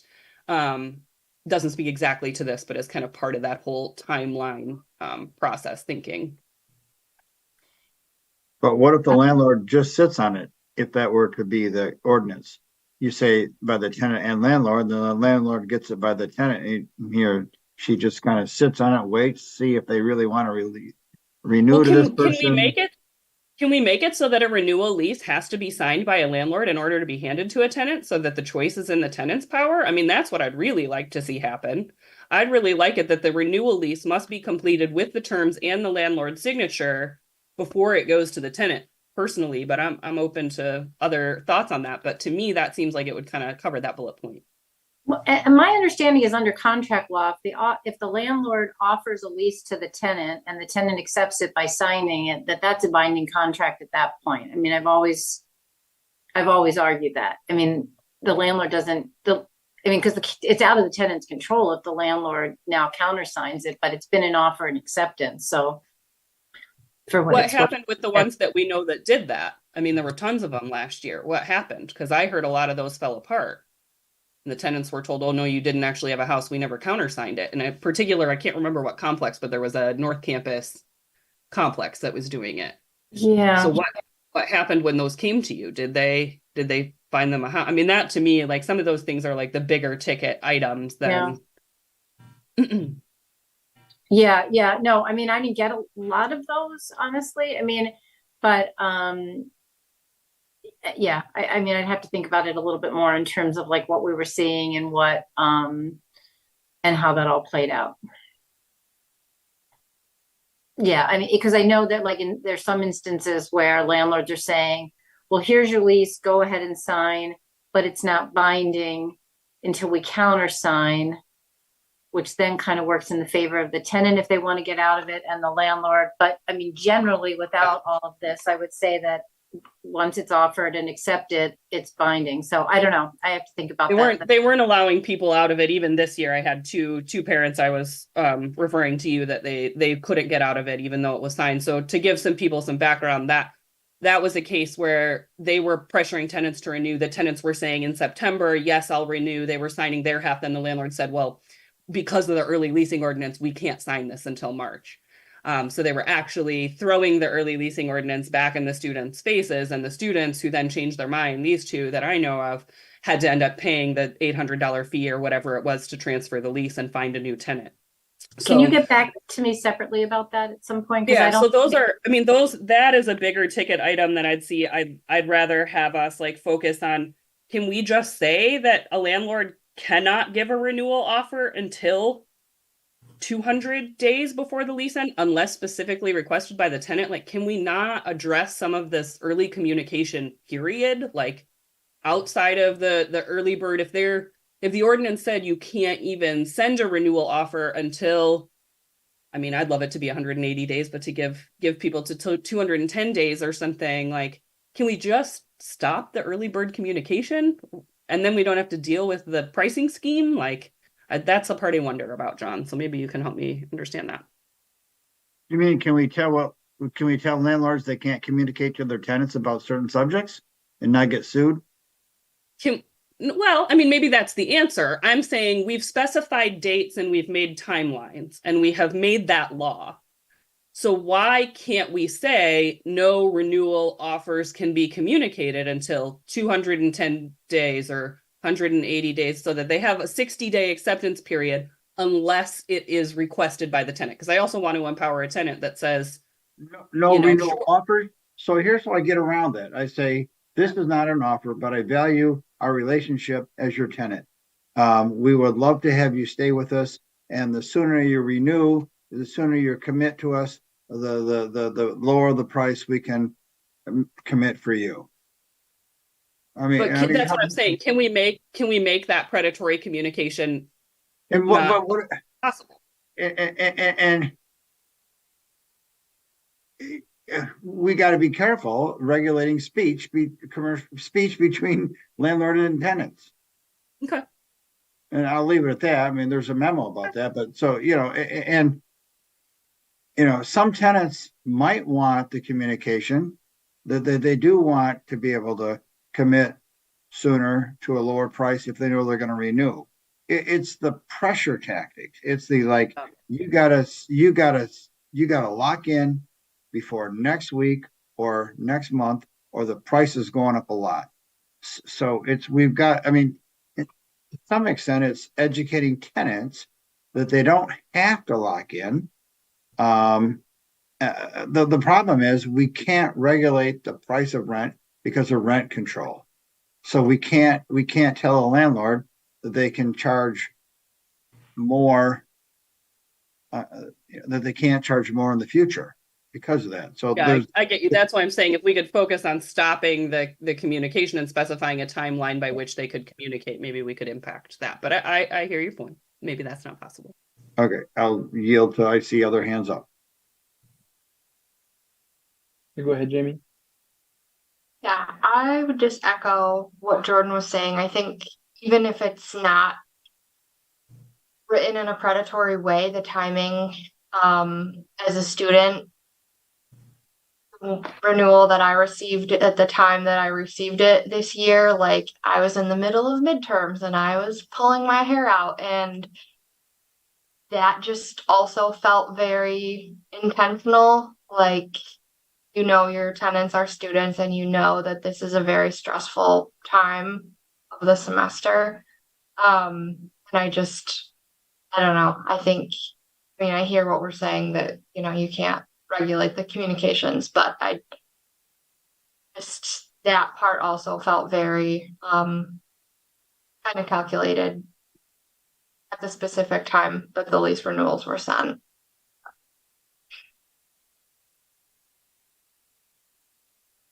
Gail? So I guess, John, because you also said that there was one case where the city was considering writing a ticket for the behavior. How is that? Couple. So More than one. That's good. But so I assume it's good. So what's the behavior in that case, that's in those two cases that stand out, that make it different than the early bird specials, which you're saying can't be regulated? Like, what's happening there? Deadlines to get back with us to lock in at a certain price. And then communications via email that talked about, hey, do I have more time? No, the deadline is this or that. So it's looking at the current ordinance, I got both in front of me. The notice must specify the date by which the tenants must notify the landlord of the tenant's acceptance of the successive lease. And if it says act now this week, you must act by the end of the month, you must act within 30 days. Well, that's probably sooner than 150 days before the end of the current lease period, right? Right, So but they all say that. I mean, all the early bird special. Some of them have dates, but then there's correspondence back and forth between tenants and landlords that talk about the deadlines and extended times and things like that. So it's an early bird special with a deadline that talks about the parties, the terms, things like that. I don't want to get into too much about potential pending cases. I'm just trying to understand the distinction because, I mean, by definition, I think early bird special ends at a certain time, right? Like, no, well, it depends. I appreciate it. Like, can't get an early bird special like a Black Friday sale or a Cyber Monday sale kind of thing. Those are Fridays and Mondays, but some of them are more than that. Really, some of them are more or broader than that, or less specific than that. Okay.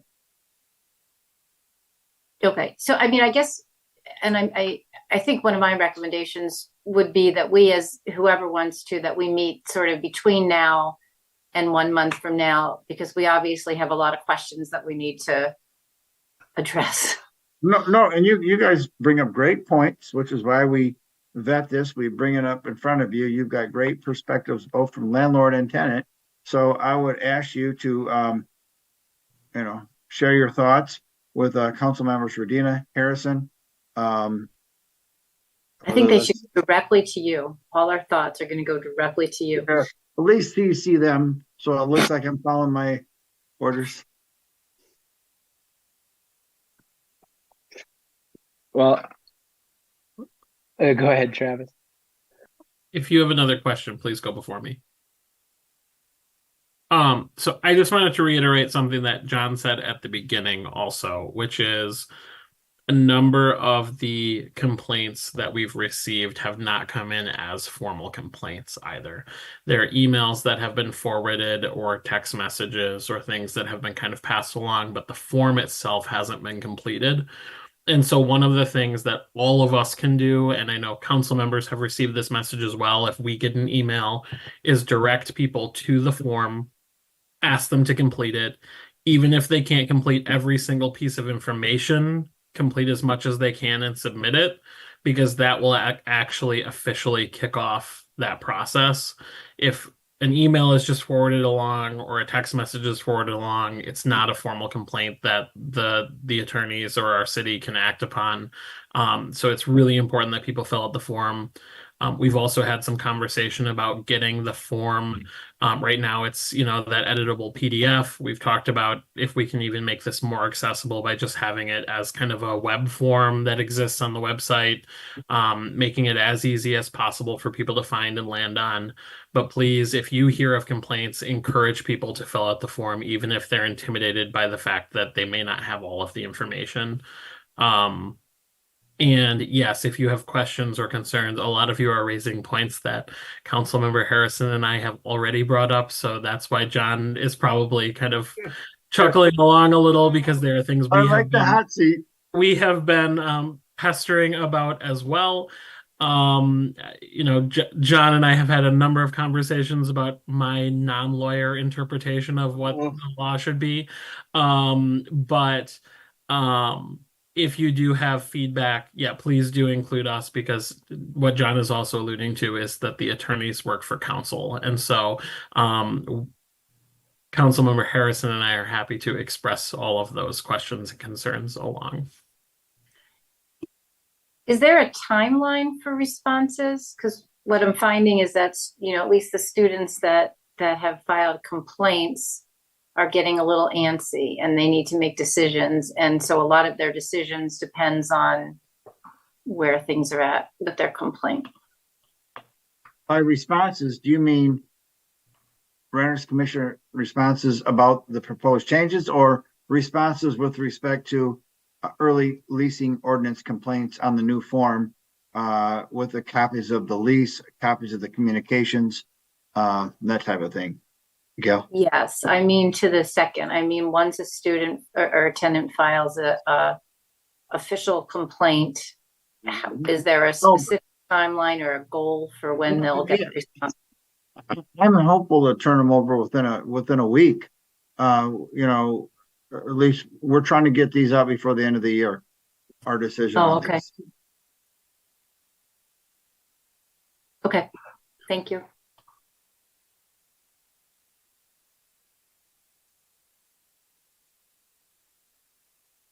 Okay, well, this conversation will be ongoing. Rosanita, you can go ahead. Oh, I just wanted to, I think it's for Kristen, because I had mentioned it before the meeting, was just to make sure that the forms are accessible, because that was one complaint from, I think it may have had to do with screen readers. I'm not sure.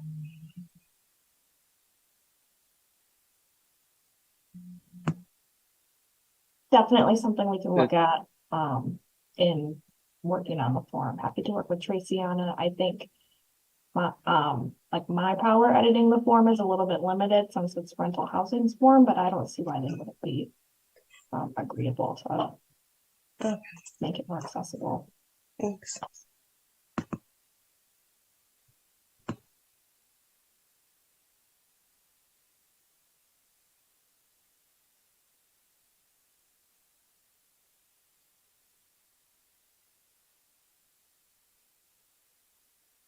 Oh dear. I'm having some internet problems. Julia, do you mind or either Julia or Kristen taking over?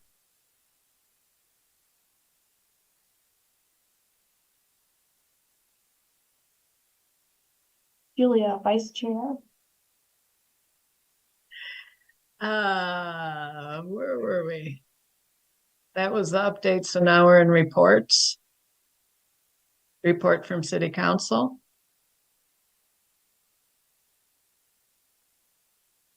I think this was a large piece of our report. Is that this is something we've been working on quite a bit.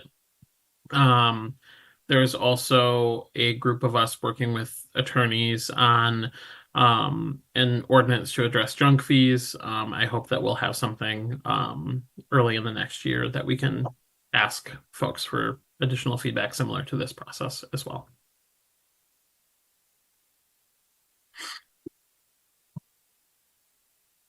Okay. So then I think we're moving on to report from HHSAB. And I believe we got a message from Jeffrey that there was not a meeting. So there's no report there. Which then takes us down to report from staff. I don't have a large report, but I can report that updated rights and duties booklets have been ordered. And tomorrow is a possible delivery date, but end of next week we're expecting them for a really large order we received from McKinley. So we had to order some more, and it includes the complaint form, the ELO and right to renew guide in it, and the most recent ELO and right to renew ordinances. I also received an email from Sustainability about a grant opportunity for green, I want to say green rental housing. It was something in that ballpark. I haven't had a chance to review it yet, but I will send it out to the group. I think they were kind of looking for community partners and working on it. Are you aware of it, Zachariah? Is that the Washtenaw County OCED? Let me pull it up. Weatherization program? Okay.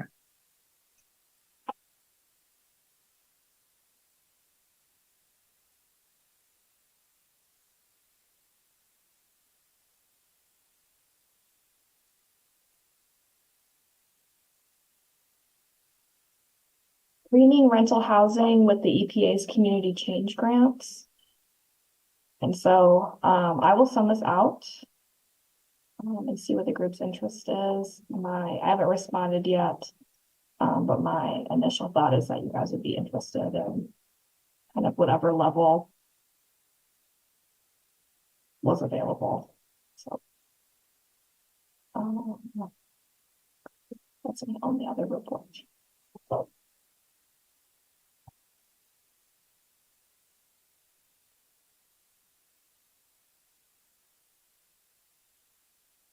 Zachariah, I think that takes us down to report from commissioners. Yes, if you'd like, I can take back over, although there's not much to lead us through going on. Sorry about the internet problems. Yeah, do any commissioners want to share a report with the commission?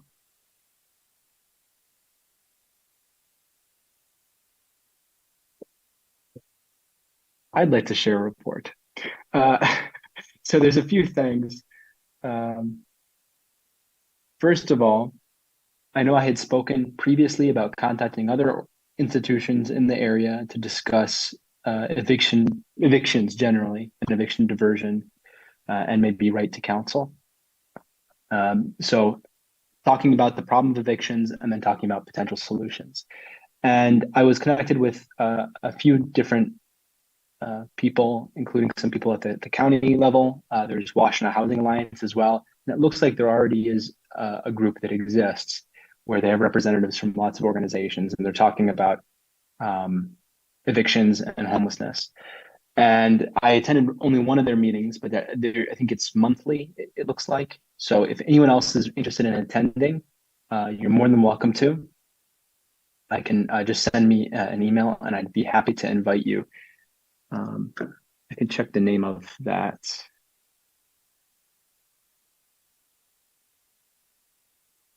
It's called the Coordinated Entry Evaluation and Oversight Committee. So anyway, hopefully I'll learn some things about the state of evictions and what responses there are currently in the area. I know that some of these things go through the district courts rather than, city by city or something like that.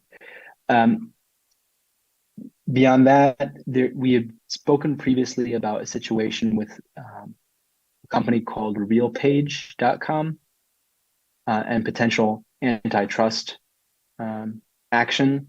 So what is happening is there's a third-party corporation called RealPage, which is offering services to landlords. And one of the services is that they apparently tell landlords how to price their apartments and how to increase those prices from one year to the next. The issue is if lots of landlords are relying on this third-party service, the third-party service can tell them all to increase their rent at the same time by similar amounts. So that's kind of virtual price fixing, or I suppose that's the argument rather.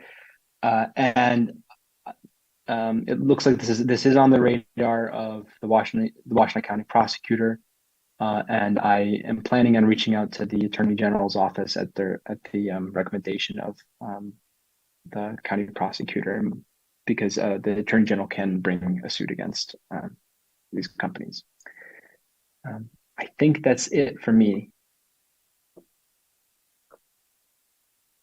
Any other commissioners with the report?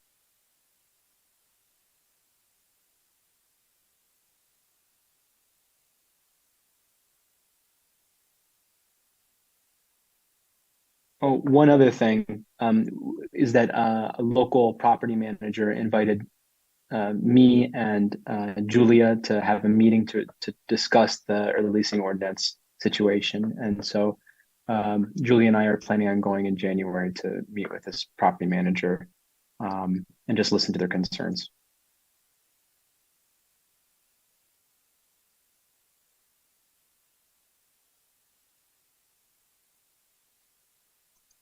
Okay, no other reports? Last call? Okay. We can move on to item 9, our second general public comment.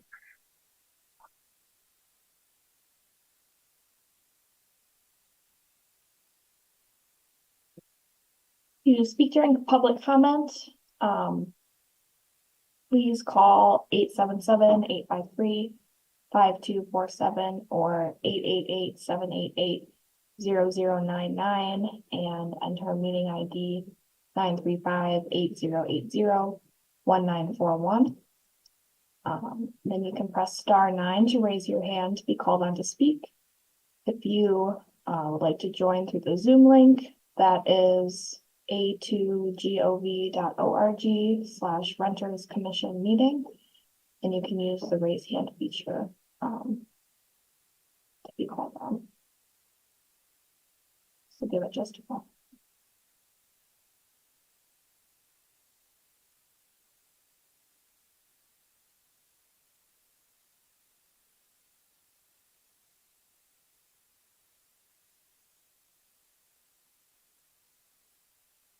There are no attendees.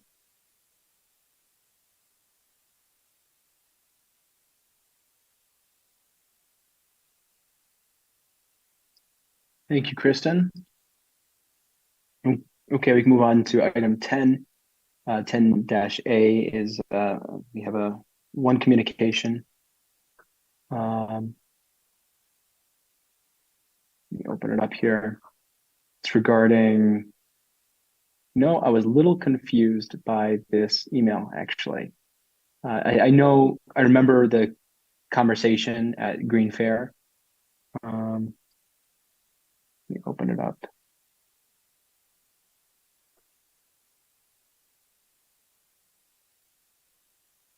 All right, go ahead, Gail. Oh, sorry. I would, this is the one about breaking the lease due to disability. Is that what you're looking at? Yeah, you know what? I may have misread these. Are these several emails? Yes, I think I only I'm saw sorry. the It's first just one, one document. No worries. I typically, That's okay. so different senders here. Okay, gotcha.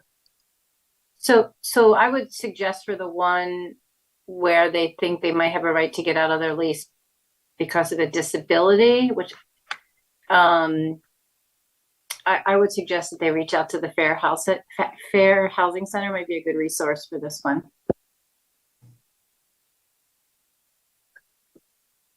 Okay. Kristen, are you able to refer them to the Fair Housing Center?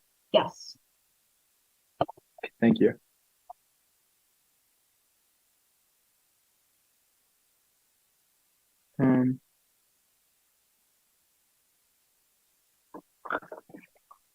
Unfortunately, I actually haven't read the rest of them. I got confused. So if is anyone who has read these, do you want to give us like a little summary or respond to any of them?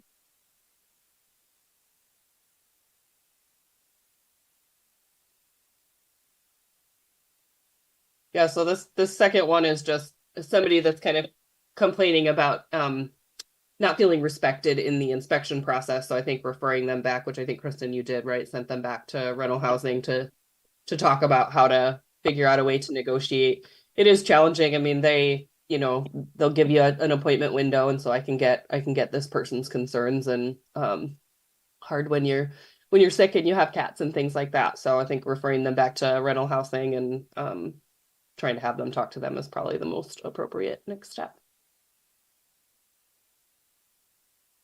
Yeah. I'll send them over to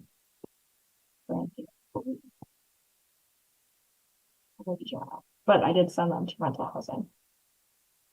Good.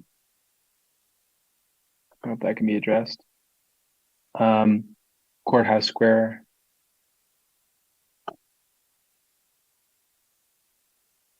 Not much new for us in this one. Just Okay. a communication between the two of them that she's seeking more information. I think she just copies us on the emails, but nothing, no action steps on this for us. All right. Great. Any comments or questions on those emails? Julia? Actually, not on the email, but I had something before for the next meeting. Sure. Oh yeah, I guess we don't have a slot to talk about the next meeting, right? But go ahead. I just wanted to make sure with Kristen, we were going to have somebody from the Fair Housing Center at the January meeting. Yes, I sent the calendar item over and they responded with a question that I still need to respond to. Okay. So I sent it over at the end of last week. Okay, good. So that's something that'll be on the agenda at the next meeting. We'll have a brief presentation from the Fair Housing Center Council. Great. Thank you for checking in on that, Julia. So for our next meeting, I know this isn't an item on here, but we should talk about what we're going to do in our next meeting. Seems like it makes sense to continue the conversation about the amendments to the housing code. There is the discussion of fees. If there are any updates, we would like to hear those. We don't want to have too many items besides our guest. We don't want the meeting to go too long, but is there anything else that you all feel we should discuss at the next meeting?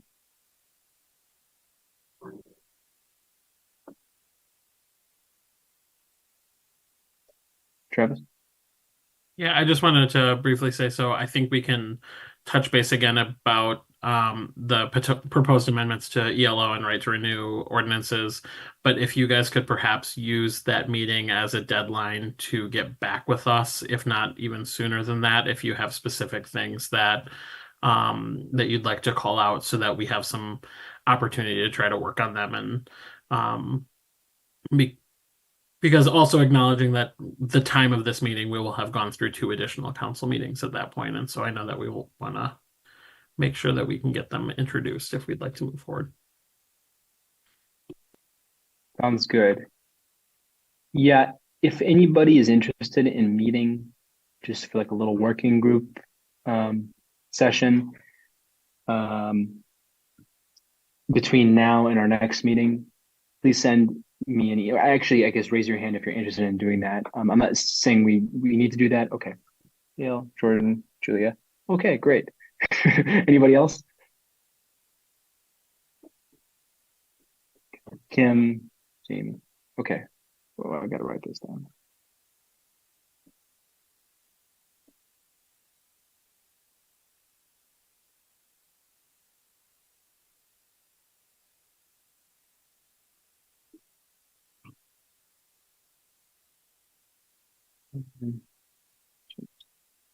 Okay.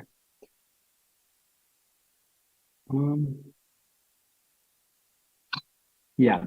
So hopefully we can find some time maybe in January, early January, to discuss this, get in some kind of have more concrete things to send over to the council. Okay. Great. I think we can move on then. Unless, is there anything else before we move on to adjournment?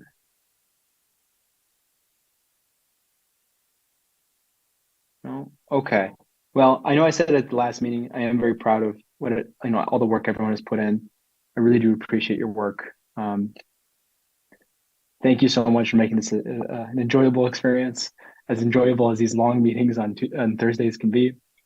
Thank you, Kristen, for all your work as well. And I look forward to seeing everybody in 2024. So we move on to item 11, adjournment. Do we have a motion to adjourn?